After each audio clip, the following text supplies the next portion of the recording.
नमस्कार। अक्सर ऐसा महसूस होता है ना, जैसे हम अपनी नहीं किसी और की लिखी हुई कहानी जी रहे हैं।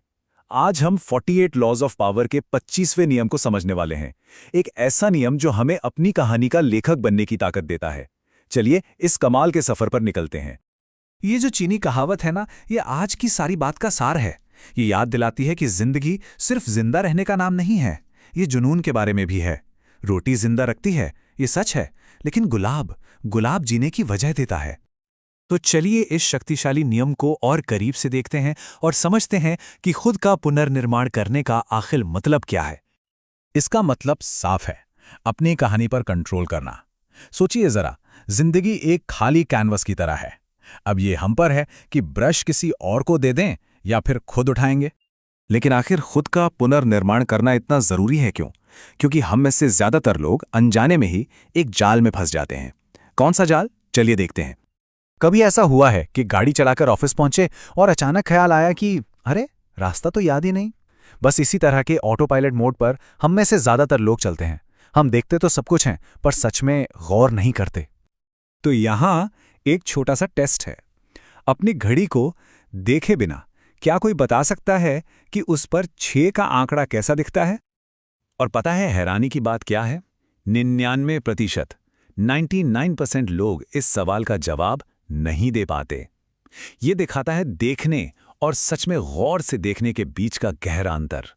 तो क्या इस जाल से बचा जा सकता है? बिल्कुल। इसके लिए एक बहुत ही प्रैक्टिकल 31 दिन का प्लान भी है, जिससे जिंदगी का पुनर्निर्माण शुरू किया जा सकता है।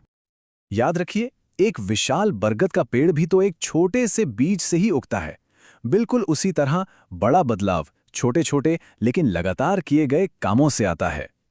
तो ये काम कैसे करता है? बहुत आसान है। स्टेप 1, अपना रोज का टास्क लीजिए। स्टेप 2, उसे लिखिए। स्टेप 3, उसे पूरे दिन होश से कॉन्शियसली कीजिए। और स्टेप 4, इस प्रोसेस को 31 दिनों तक दोहराइए। सिंपल है ना? और यहाँ कोई बड़े डरावने बदलावों की बात नहीं हो रही है। ये उतना आसान हो सकता है जितना हर मिलने वाले इंसान को देखकर एक सच्ची मुस्कान देना। यही छोटे छोटे बदलाव पुराने पैटर्न्स को तोड़ते हैं। लेकिन क्या ये सच में काम करता है?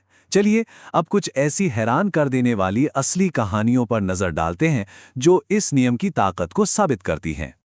सुशील कुमार शिंदे की कहानी को देखिए। समाज ने उन्हें एक साधारण चपरासी के रूप में देखा, लेकिन उन्होंने उस भूमिका को स्वीकार करने से इनकार कर दिया।